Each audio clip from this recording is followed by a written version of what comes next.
परमेश्वर के दैनिक वचन। प्रतिदिन भोजन एवं जल जो परमेश्वर मानव जाति के लिए तैयार करता है। अनाज, फल और सब्जियां, सभी प्रकार के कड़े छिलके वाले फल सभी शाकाहारी भोजन हैं। यद्यपि वे शाकाहारी भोजन हैं, फिर भी उनके पास मानव शरीर की आवश्यकताओं को संतुष्ट करने के लिए पर्याप्त पोषक तत्व हैं। फिर भी परमेश्वर ने नहीं कहा मनुष्य को इन चीजों को देना पर्याप्त है।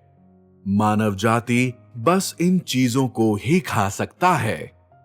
परमेश्वर वहां नहीं रुका और उसके बजाय उसने ऐसी चीजों को तैयार किया जो मानव जाति को और भी अधिक स्वादिष्ट लगते थे। ये चीजें कौन सी हैं? ये विभिन्न किस्मों के मांस और मछलियां हैं जिन्हें तुम लोग अपने भोजन की मेज पर देखना चाहते हो और प्रतिदिन खाना चाहते हो। साथ ही अनेक किस्मों के मांस और मछलियां हैं। सारी मछलियां जल में रहती हैं।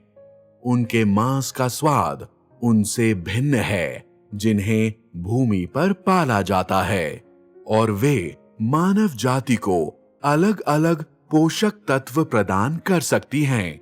मछलियों के गुण मानव शरीर की ठंडक एवं गर्मी के साथ भी व्यवस्थित हो सकते हैं। अतः वे मानव जाति के लिए बहुत ही हितकारी हैं। परंतु जो स्वादिष्ट लगता है उसे बहुतायत से प्राप्त नहीं किया जा सकता है। अभी भी वही कहावत है, परमेश्वर मानव जाति को सही समय पर सही मात्रा देता है ताकि लोग सामान्य और उचित रीति से इन चीजों का मौसम एवं समय के अनुरूप आनंद उठा सकें। मुर्गी पालन में क्या शामिल है? मुर्गी, बटेर, कबूतर इत्यादि बहुत से लोग बत्तख और कलहंस भी खाते हैं।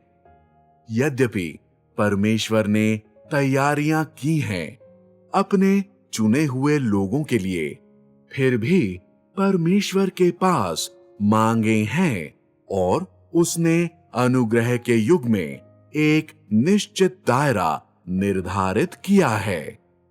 अब यह दायरा व्यक्तिगत स्वाद और व्यक्तिगत समझ पर आधारित है।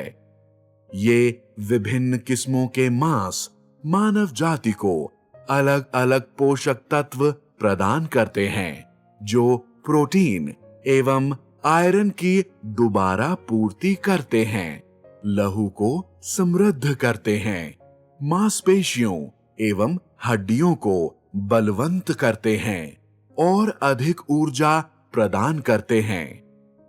इसके बावजूद कि उन्हें पकाने एवं खाने के लिए लोग कौन कौन से तरीकों का उपयोग करते हैं। संक्षेप में, एक ओर ये चीजें स्वाद एवं भूख को बढ़ाने के लिए लोगों की सहायता कर सकते हैं और दूसरी ओर उनके पेट को संतुष्ट कर सकते हैं।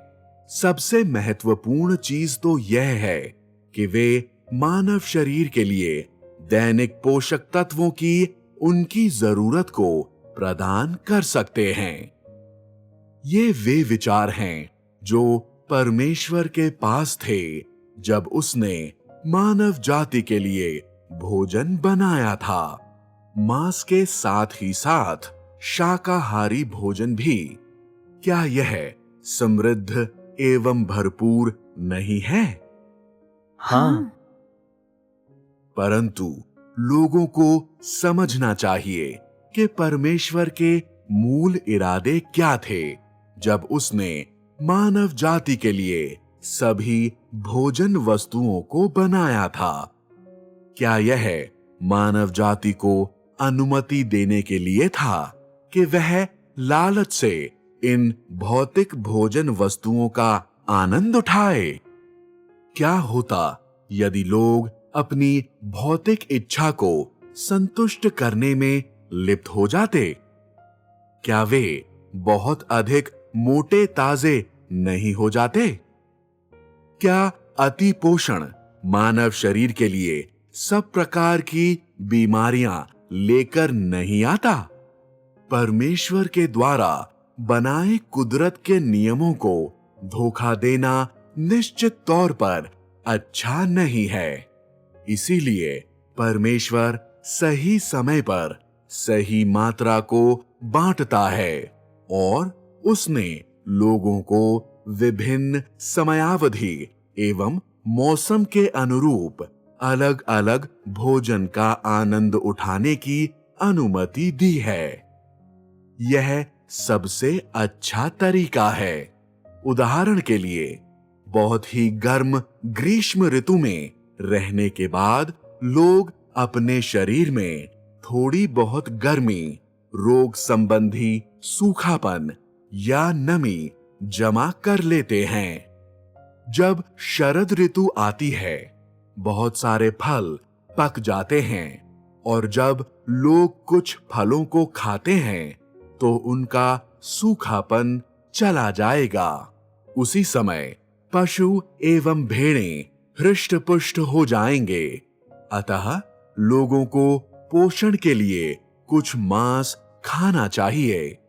विभिन्न किस्मों के मांस खाने के बाद लोगों के शरीर में शीत ऋतु की ठंड का सामना करने हेतु सहायता के लिए ऊर्जा और गर्मी होगी और उसके परिणाम स्वरूप वे शीत ऋतु की ठंड से शांतिपूर्वक गुजरने के योग्य होंगे।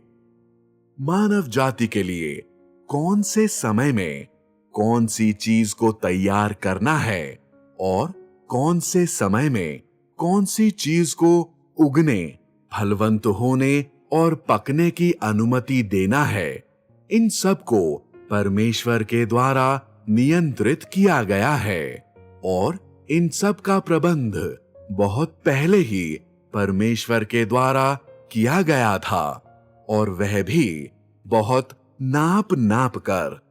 यह मात्र ऐसा है कि मानव जाति परमेश्वर की इच्छा को नहीं समझता है।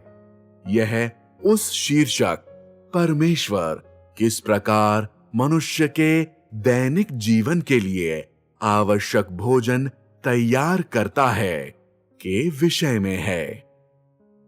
हर प्रकार के भोजन के अलावा परमेश्वर मानव जाति को जल के स्रोतों की आपूर्ति भी करता है। लोगों को भोजन के बाद कुछ मात्रा में जल पीना पड़ता है। क्या मात्र फल खाना काफी है? लोग यदि केवल फल ही खाते हैं तो वे खड़े होने के योग्य नहीं होंगे और इसके अतिरिक्त कुछ मौसम में कोई फल नहीं होते हैं। अतः मानव जाति की पानी की समस्या का समाधान कैसे किया जा सकता है? परमेश्वर के द्वारा भूमि के ऊपर और भूमि के नीचे जल के अनेक स्रोतों को तैयार करने के बाद, जिसमें झीलें, नदियां और सोते भी शामिल हैं। जल के इन स्रोतों से ऐसी स्थितियों में पिया जा सकता है जहां कोई अपमिश्रण या मानव प्रक्रिया से फैली गंदगी या क्षति नहीं है। मानव जाति की शारीरिक देहों के जीवन के लिए भोजन के स्रोतों के संबंध में परमेश्वर ने बिल्कुल सही, बिल्कुल सटीक और बिल्कुल उपयुक्त तैयारियां की हैं ताकि लोगों के जीवन समृद्ध और भरपूर हो जाएं और उन्हें किसी बात की घटी ना हो। यह कुछ ऐसा है जिसे लोग महसूस कर सकते हैं और देख सकते हैं। इसके अतिरिक्त सभी चीजों में, चाहे वह पशु एवं पौधे हों या सब प्रकार की घास हो, परमेश्वर ने कुछ पौधों को भी बनाया था जो मानव शरीर की क्षति या बीमारी का समाधान करने के लिए जरूरी हैं। उदाहरण के लिए, यदि तुम जल जाते हो तो तुम क्या करते हो? क्या तुम इसे पानी से धो सकते हो? क्या तुम बस कहीं से कपड़े का एक टुकड़ा पा सकते हो और इसे लपेट सकते हो? हो सकता है कि यह मवाद से भर गया हो या उस तरह से संक्रमित हो गया हो। उदाहरण के लिए, तुम क्या करते हो यदि तुम आग की लपट या गर्म पानी के द्वारा अचानक झुलस जाते हो? क्या तुम उसे पानी के द्वारा बहा सकते हो? उदाहरण के लिए, यदि तुम्हें बुखार हो जाता है, सर्दी हो जाती है, किसी शारीरिक श्रम से चोट लग जाती है, गलत चीजें खाने के द्वारा पेट की बीमारी हो जाती है या जीवन शैली या भावनात्मक मामलों के कारण कुछ बीमारियां पनपने लग जाती हैं, जैसे कि वाहक नलियों से संबंधित बीमारियां, मनोवैज्ञानिक दशाएं या अंदरूनी अंगों की बीमारियां। उन सब का इलाज करने के लिए उनके अनुरूप कुछ पौधे होते हैं। ये वे पौधे हैं जो रुकावट को दूर कर लहू के बेहतरीन बहाव के लिए, दर्द में राहत के लिए, लहू के बहाव को रोकने के लिए, शरीर के किसी अंग को चेतना शून्य करने के लिए, सामान्य त्वचा पुनः प्राप्त करने में लोगों की सहायता के लिए, शरीर में लहू के रुकावट को दूर करने के लिए और शरीर के विष को निकालने के लिए रक्त के प्रवाह को बढ़ाते हैं। संक्षेप में, इन सभी को दैनिक जीवन में इस्तेमाल किया जा सकता है। वे लोगों के लिए उपयोगी हैं और उन्हें मानव शरीर हेतु आवश्यकता के समय के लिए परमेश्वर के द्वारा बनाया गया है। इनमें से कुछ को परमेश्वर के द्वारा अनुमति दी गई है कि उन्हें मनुष्य के द्वारा अनजाने में खोज लिया जाए, जबकि अन्य को किसी विशेष प्राकृतिक घटना से या परमेश्वर के द्वारा तैयार किए गए कुछ लोगों के द्वारा खोजा गया था। अपने खोज का अनुसरण करते हुए मनुष्य उन्हें आने वाली पीढ़ियों को सौंपता जाएगा और बहुत से लोग उनके बारे में जान पाएंगे। इस तरह परमेश्वर के द्वारा इन पौधों की सृष्टि का मूल्य और अर्थ है। संक्षेप में, ये सभी चीजें परमेश्वर की ओर से हैं और उन्हें उस समय तैयार किया गया और सौंपा गया था जब उसने मानव जाति के लिए एक सजीव वातावरण बनाया था। ये सभी चीजें बहुत ही जरूरी हैं। क्या यह नहीं दिखाता है कि जब परमेश्वर ने आकाश एवं पृथ्वी और सभी चीजों को बनाया था, उसके विचार मानव जाति की अपेक्षा बेहतर थे? जब तुम वह सब कुछ देखते हो जिन्हें परमेश्वर ने बनाया है, तो क्या तुम परमेश्वर के कार्य के व्यावहारिक पक्ष को महसूस कर सकते हो? परमेश्वर ने गुप्त में कार्य किया था जब मनुष्य इस पृथ्वी पर आया ही नहीं था, अर्थात इस मानव जाति के संपर्क में आने से पहले ही परमेश्वर ने इन सब को बना लिया था। जो कुछ भी उसने किया था वह मानव जाति के लिए था। उनके जीवित रहने के लिए और मानव जाति के अस्तित्व के विचार के लिए था, ताकि मानव जाति इस समृद्ध और भरपूर भौतिक संसार में रह सके जिसे परमेश्वर ने उनके लिए बनाया था और जिससे वे प्रसन्नता से जी सकें। उन्हें भोजन एवं वस्त्रों की चिंता न करना पड़े और उन्हें किसी बात की कोई घटी न हो।